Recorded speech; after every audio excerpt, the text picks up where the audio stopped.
প্রিয় দেশবাসী, সবাইকে ঈদের শুভেচ্ছা। ঈদ মোবারক, ঈদ মোবারক।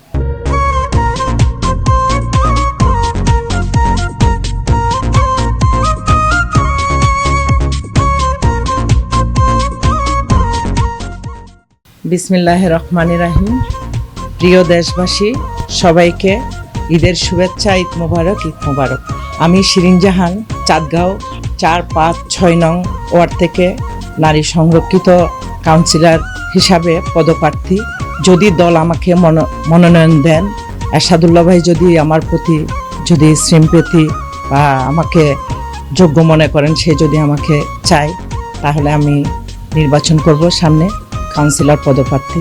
আমি আমার 4-5-6 নং ওয়ার্ডের সর্বস্তরের জনসাধারণকে ঈদের শুভেচ্ছা। ঈদ মোবারক, ঈদ মোবারক, ঈদ মোবারক। আমাদের আজকে 17 বছর পর তারেক রহমান বাংলাদেশের প্রধানমন্ত্রী হিসেবে আমাদের সাথে ঈদ করবেন। এটা আমাদের জন্য অনেক বিশাল প্রাপ্য এবং আমরা প্রাউড ফিল মনে করি।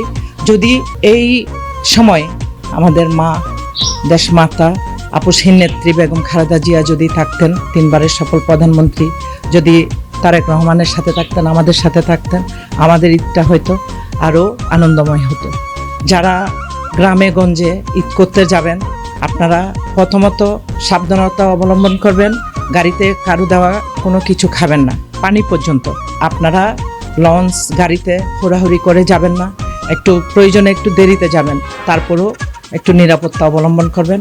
আর বাসা থেকে বের হওয়ার সময় আপনারা কিচেনের গ্যাসের চুলা অফ আছে কিনা এবং কিচেনের জানালাটা খোলা রাখবেন, আর সিসি ক্যামেরাটা অন রাখবেন। সবার প্রতি আমার আকুল আবেদন, অনুরোধ যে একটা দুর্ঘটনা সারা জীবনের কান্না। চাই না কোনো দুর্ঘটনা ঘটুক, আমাদের আনন্দময় ঈদটা যাতে আরও আনন্দময় হয়ে উঠুক, এটাই আমার কাম্য। আমি শিরিন জাহান, সবাইকে আবারও ঈদের শুভেচ্ছা। ঈদ মোবারক, ঈদ মোবারক, ঈদ মোবারক।